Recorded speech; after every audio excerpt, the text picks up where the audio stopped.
А в Инте полным ходом отмечают Масленицу. С особым размахом это делают в местном детском саду «Ласточка». Такая уж традиция у воспитателей устраивать детворе праздник на широкую ногу. Татьяна Супряткина о празднике весны. Детвора с веселыми скоморохами провожает зиму, играет с ними и Баба-Яга. Она, в отличие от сказочной злодейки, не такая уж и злая. И празднику солнца и блинов радуется не меньше детворы. Давайте Масленицу позовем! Все вместе! Давайте все вместе! Веселые скоморохи, веселые герои сказочные, которые будут с ними играть.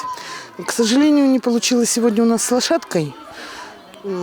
Просто немного раньше было запланировано и было холодно. Но будем много играть и веселиться. Есть блины и пить горячий чай.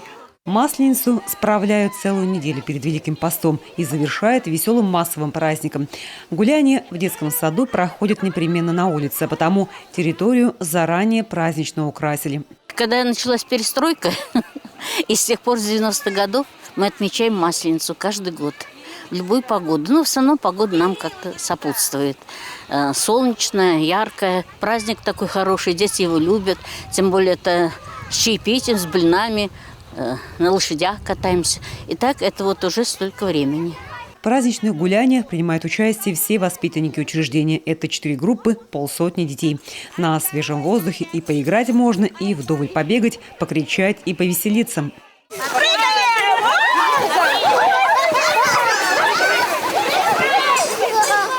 Масленица – это славянский праздник с языческими обрядами. Он символизирует вступление в силу светлой весны и прощание с долгой и тягостной зимой. А потому не просто блин, а солнышко на тарелке. И не просто прогулка, а целый праздник на свежем воздухе.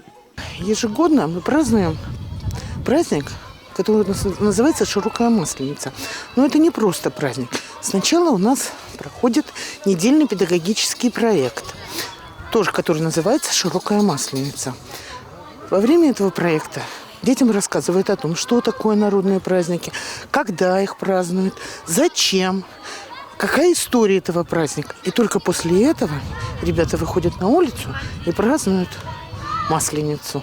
Вначале мы проводим беседы по группам, говорим про Масленицу, очень много рассказываем. Дети внимательно это все слушают, воспринимают, задают вопросы.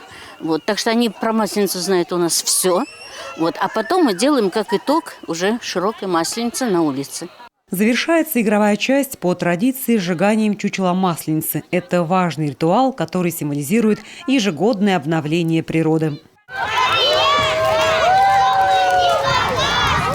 Татьяна Супряткина, Наталья Думих, Евгений Михалкович, телеканал Юрган, Инта.